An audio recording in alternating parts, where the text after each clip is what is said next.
Hey y'all. I have one message that I wanted to share, and it's going to be coming from the book of Jeremiah, chapter 36. And the topic of this is that God said what He said, and there is nothing that can be done to erase what He said. Just like in the beginning when He said, "Let there be light," there was light. And I'm saying this is because in this day and time, a lot of us, we have a problem with receiving prophecy. When I say prophecy, I don't mean people who have a gift, who just carelessly utilize the gift that God has given them for their own personal gain. I'm talking about genuine people of God who can tell us, "Thus saith the Lord," in a manner in which it is a warning for us, so that we may prepare our souls for His coming. Jeremiah was one such vessel, a chosen vessel of God.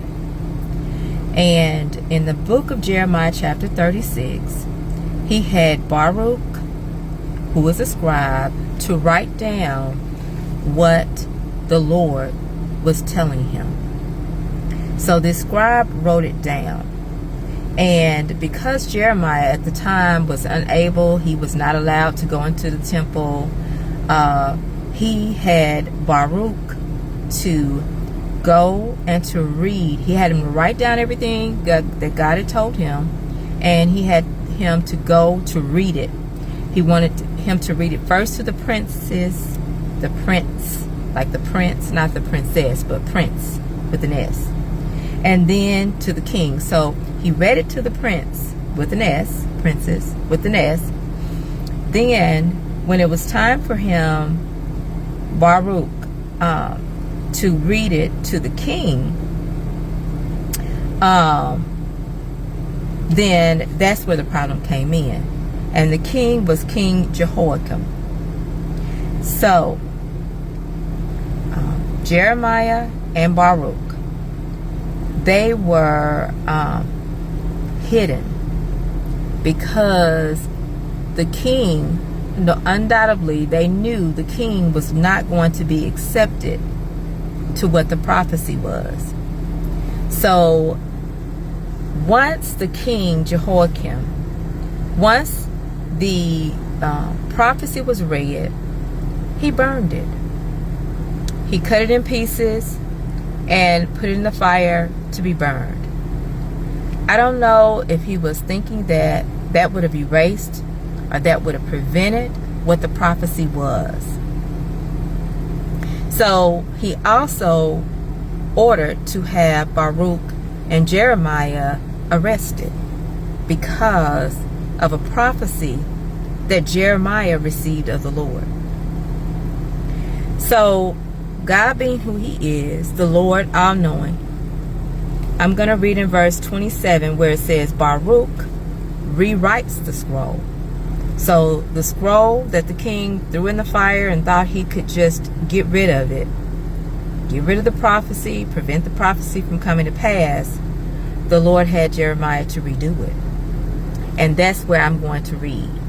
Jeremiah chapter 36, beginning with verse 27. It reads, Then the word of the Lord came to Jeremiah, after the king had burned the roll, and the words which Baruch wrote at the mouth of Jeremiah, saying, Take thee again another roll, and write in it all the former words that were in the first roll, which Jehoiakim, the king of Judah, hath burned. So the Lord is telling him, I want you to do it again. Now here's another prophecy now. And thou shalt say to Jehoiakim, king of Judah, Thus saith the Lord, Thou hast burned this roll, saying, Why hast thou written therein, saying, The king of Babylon shall certainly come and destroy this land, and shall cause to cease from thence man and beast. See, the king didn't want to hear that. And then here's verse 30. Therefore, thus saith the Lord of Jehoiakim, king of Judah, he shall have none to sit upon the throne of David, and his dead body shall be cast out in the day to the heat, and in the night to the frost. This is what the Lord is having Jehoiakim understand what will happen to him, because he burned the first scroll.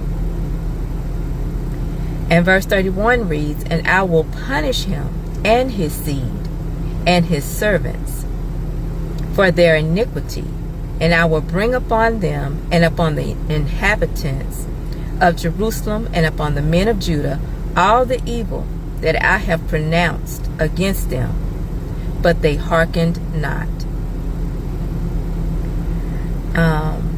And I'm going to stop right there, in that because Jehoiakim did that act, he caused all of these additional things upon himself.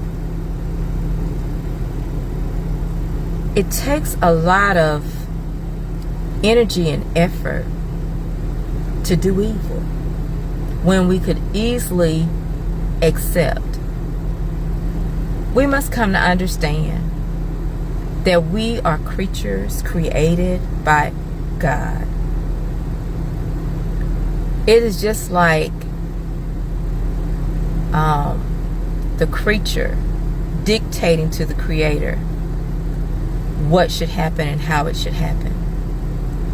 We have no control over one day to the next day. It is God who created all.